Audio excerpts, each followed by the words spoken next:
בשנת 1993, ערב תערוכת הבכורה של פרויקט שואה מחושך לאור, יצרה ג'וג'י שיקגו דיוקן עצמי מצויר, חושפני וכואב. בדיוקן הזה היא עומדת עירומה, מגן דוד צהוב שותת דם שמזכיר את הטלאי הצהוב מתנוסס על החזה שלה ומתחבר לפצע אדום שמגיע עד ערוותה. בחלק התחתון של הדיוקן נרשם באותיות גדולות. כולם עומדים לראות מי הייתה באמת. יהודייה ואישה. ומהרגע שבו תחשף לעולם התערוכה פרויקט שואה, הצופים שהכירו את שיקגו כיוצרת הגדולה והאמיצה של היצירה הפמיניסטית החשובה, מסיבת ארוחת הערב, יכירו גם את זהותה הנוספת, יהודייה.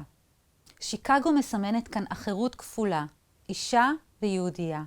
הקורבניות של הזהויות האלה נרמזת בתנוחת הגוף של שיקגו, שמזכירה את זו של ישו כשהוא מציג את פצעי הסטיגמטה שלו, הפצעים שנגרמו בזמן מסמור גופו אל הצלב. כ-20 שנה אחרי, בשנת 2012, ערב הבכורה של תערוכה שלה בגלריית בן אורי, המוזיאון היהודי לאומנות בלונדון, שיקגו חזרה אל הדימוי הזה והתקנה אותו. הפעם הוא אפילו חושפני יותר ופגיע יותר.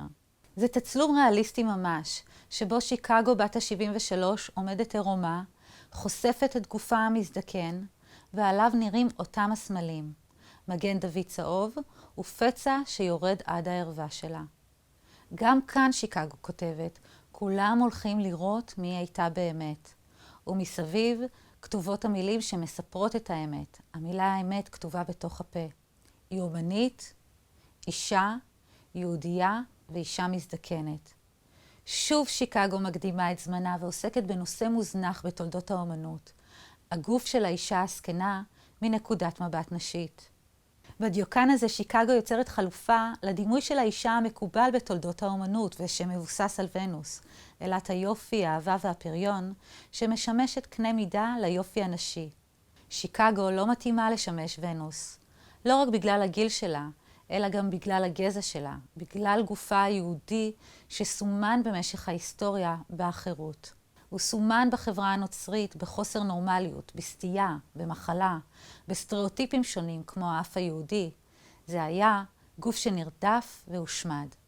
שיקגו, כמו אמניות פמיניסטיות אחרות, מבטאת בשני הדיוקנאות האלה את אחד ההיבטים החשובים באמנות הפמיניסטית, והוא השימוש בגוף הנשי ככלי להעברת רעיונות.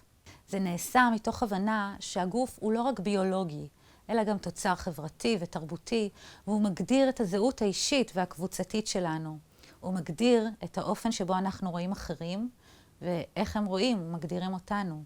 למעשה, הגוף הוא הזירה הבסיסית ביותר שבה נערכים מאבקים על שליטה, שבה מתעוררות התנגדויות וגם מוחצנים, סממנים של מגדר, דת, מוסר ותרבות.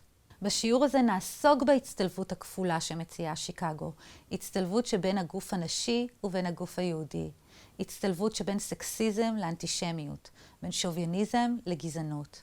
ביחידות הבאות נבחן יצירות של 4 אומניות.